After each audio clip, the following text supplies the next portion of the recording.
Hi everyone, it's Emma. Welcome back to my channel and to another Sims 4 speed build. Today's build is another tiny home. I'm building in the world of Willow Creek. As you can see, I'm building on Rindle Rose because I wanted to use a 20 by 15 lot, and in this save file I don't have any available in Newcrest. So that's the reason I demolished the little house and here I am. This is a tier 2 tiny house, which I am extremely pleased about because as you can see, we are using the new Greenhouse Haven kit in today's build, which I have been desperate to finish a build using it. So I'm really happy and excited that I managed to actually get that finished with my builder's block I've had. But I really wanted to build a tiny house that had a greenhouse, and I decided that for the sake of the lot and keeping it on a relatively small lot, I was going to have the greenhouse attached to the house. Like I say, I do flip this in a second. I move the entire lot so that the greenhouse is on the other side of the house, and then I change up the floor plan. This is a 1 bedroom, 1 bathroom house, but it is a full bathroom, a full 6 tiles with a shower tub combo, and I am really excited about that. And I do a bit of fiddling around with the floor plan and the way things look, but I'm actually really pleased of how this turned out. I got in absolutely everything that I wanted to, and so even though there isn't like a huge amount of living space, it's actually surprisingly big inside.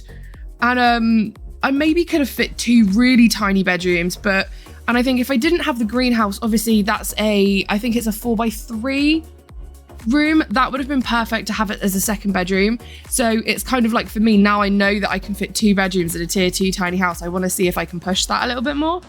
But yeah, I've been desperate to complete a build with a greenhouse using the new kit. I have started so many and I have not finished them. So I was really happy that I was able to actually get this finished, get this done. And I've ended up with what I think is the cutest little like cottage, I guess. I did have a bit of inspiration for this. I did have a bit of a look around on the internet. So I will pop the inspiration pic that I was using up on the screen now for you so that you can have a look. It's obviously not identical. As these, real life to sim builds never are, because the limitations of the game and the Sims needing space. But yeah, I managed to get this to work, and I'm really pleased with it. There's a load of outdoor space, which was really surprising to me. I normally feel like with a 20 by 15 lot, I'm kind of scrunching and scruffing everything up inside, but that really wasn't the case of this build. The outdoor space is absolutely amazing. There's like two massive garden patches. There's a big patio, but you'll see all of that in a minute anyway. We are now working on the inside. When I went into here, I was going to go for a relatively neutral scheme, and then I kind of got away with the pastel colours. So this is very feminine. I really was trying to go for a neutral house, and I feel like I say this so often, that I try to stick for something neutral and then I end up doing a very feminine sort of build. But here we are. This is a sort of cute little cottage. It is very feminine. It's very pastel. It's very girly, I guess. And I absolutely love it. I really do. I absolutely adore this build, and I am so happy with the way it turned out. This is the final version of the floor plan as well. So you can see there is a relatively big bedroom. There is a double bed in there. And I think if you were to get rid of the side, like the nightstand, you would be able to have half a tile against the wall to walk through. But if not, you'll just have to have your sim scoot over. Anyway, the thing that started this was the kitchen. I'm using the counters from the Country Kitchen kit here. And I don't think I've ever used the purple, or if I have, it was an extremely long time ago. And I really wanted to sort of use a swatch and a counter that I didn't use a lot of, and knowing that this was going to be a little bit cottagey in my mind, the Country Kitchen kit was perfect for that, and I fell in love with that shade of purple. I think it is so pretty. And obviously with the High School Years pack, as well as the Growing Together pack, we got a lot of like pastel-y sort of stuff, and obviously the pastel pop kit as well. So I feel like there's a lot more stuff that goes with the slightly lighter coloured swatches that is on this particular kit. Because of the window and it being sort of only like a 4-tile kitchen, I didn't have a lot of space, and I didn't want to just put the plates all the way along the top, because the plates you can see there over the stove are actually like the small cabinet that I would normally put over the windows. So I didn't want to just have plates all over there. So I did put a couple of shelves with a bit of clutter. And I think that was nice. It was quite realistic, I thought, and it added a little something to the build as well. And it didn't sort of close off those windows. I decided to use the tiny living TV console here as well because it obviously doubles up as a bookcase, and there wasn't really any room for a bookcase in this build. So that sofa as well is from high school years in a swatch I've never used, and it really was kind of like the deciding factor along with the cabinets for the colour sort of scheme I was going for. And it is very bright, very colourful. As you can see, it's bright yellow in the bedroom, and a lot of high school years went into this build because I just love how bright and colourful it all is. I really wanted to use the pastel pop rug. I don't think I've actually used one of like these berry swatches yet, like the strawberry swatches. But I just, do you know what? I couldn't find a bed that worked with it. I wanted a colourful bed and not a plain one. So in the end, I sort of begrudgingly gave up my desire to use that one and went with the checkered one, which I think works really well. There's a lot of patterns going on in this house and it's sort of quite in your face, but I really like the way it looks. It seems like a really nice sort of space. So I'm just decorating the bedroom here now. The orientation of the main area is pretty much done. There is a laptop currently on the table and chairs because I wasn't sure if I could fit a desk in, but I actually do. I put one here at the end of the bed. I use a tiny living desk. I just thought there was like an empty space there and all I'm really going to put there was like an armchair or a plant or something. So I decided to put a desk there and have an actual dedicated space, which does leave the table open for two Sims to sit at, which I was quite pleased about. So there's this really nice space where you can just sort of tuck away in the bedroom, and there's a lot of plants in here. I tried to fit in as many as I could given the sort of size of the house.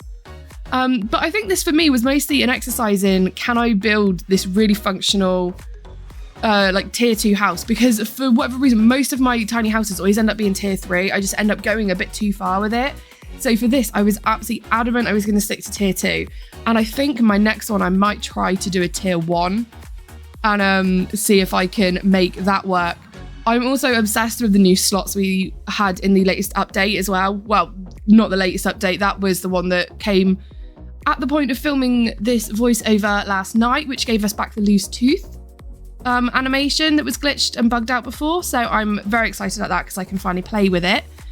But the new swatch update, not the swatch update, sorry, it's because I'm changing swatches. The slot update, that was very welcome by me. I'm very excited about being able to actually put stuff in the right space and not worry about having to use move objects and if the sim can even sort of use it. So again there, like it was in the last build, there's not any clutter in the kitchen because there's only one empty counter and I don't want to impede on your sims being able to cook. We are moving outside and into the greenhouse now. I realised that I had done the entirety of the inside and I hadn't painted the outside, which was such a weird thing for me to do because I normally always sort of deal with like the way the outside looks and then go inside, but no, not this time. And I have to say as well, this brick is my favourite brick in the game. I've always struggled a lot with the brick in The Sims, and this brick, it is just incredible. And it makes me chuckle every time I use it because I have a large back patio that is brick as well. It's not the same pattern as this, but it is brick, and the weeds, you can see like all the little moss and the weeds sort of growing through that they've put in. It is really that bad. It is an absolute nightmare. And I think like my husband has spent about, I don't know, like the best part of a week, like trying to like scrape them out. And we spent hours pressure washing it and we still haven't been able to get it all out. So this is exactly what my back patio looks like right now. So you can see I've got some pots in there and I'm using a lot of the clutter from the kit as well because I just love it. I do. I think it is such a wonderful addition. I do wish there was a bit of gameplay functionality to some of these kits, especially like this. And the one thing that I really do have as a complaint with the Greenhouse Haven kit is I wish they'd given us new planters. I feel like there were so many options, especially for those smaller single-use ones, not necessarily even the big ones, because we obviously got like the dirt mounds from Cottage Living, which I feel like serve that purpose. But like the smaller planters, I feel like they could have given us something new, maybe like little tiny square ones or something, like, you know, the ones that you can build. But yeah, that was the one thing I was really upset about that we didn't get. And I think it would have been the perfect time to do it. But, you know, it is what it is. You can see here I've just moved a lot forward because I looked at it and I just thought, do you know what this house needs? It needs a chicken coop. may or may not have been influenced by one of my roosters singing the song of his people outside my office door when I was building this, but you know, we won't blame him at all. But yes, I thought this needs chickens. And I also had like that weird corner space, and I didn't want to put any more planters in because there's a lot of planters in this build. I think there's is it 4 or 6 dirt mounds from Cottage Living on the side? 4. So you've got like that vegetable patch, and I sort of did that, the idea that you can get as many of the like large vegetables in there, because I think there's 4. Is there 4 of them? It's like what, pumpkins, mushrooms, aubergine, which is eggplant. And then there's one more, isn't there? I think there's something else. I can't remember. Lettuce, isn't it? And I think that's it.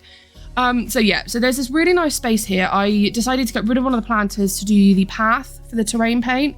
And there is enough room for the chickens as well. These base game planters, I needed a divider, I think, between the patio and the garden. And we didn't sort of have one. And I didn't want to build one myself using like half walls or a platform. So I went for those, and I changed up one of the swatches so the flowers are slightly different. So yeah, outside you've got that really nice like seating patio area. And I believe I put in the coffee table from, not Cottage Living, City Living, that's got like the fire pit as well. And so I thought that was a really nice little addition to it as well. Like it just added that little something that I thought would be quite realistic. For a sim who has a really small house, she's obviously going to be into gardening and spending a lot of time outside. So I just thought that was nice. I kept the landscaping really simple. Again, I have gotten into this at the moment. I am really enjoying keeping the landscaping simple and not using more than a few select plants. This hedge here, like these bushes, these are from Island Living. It's a white swatch in the catalogue, but if you look through the 2 Island Living bushes like that the hedges, they've got different swatches. And I think they're the hawthorn trees as well, yeah. And I like it. I think all the landscaping aside from those is like the flowers and the white bushes and the pansies, they're all base game.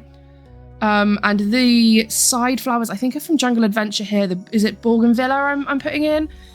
There was just on the side where the bathroom was and I'd moved it, there was so much empty space. And I was like, oh my gosh, I really need to put something there. So that's what I put there. Anyway, we are coming to the end of the video now, you guys, and we're about to jump into some screenshots. So if you like this video, don't forget to like and subscribe to the channel for more Sims 4 content.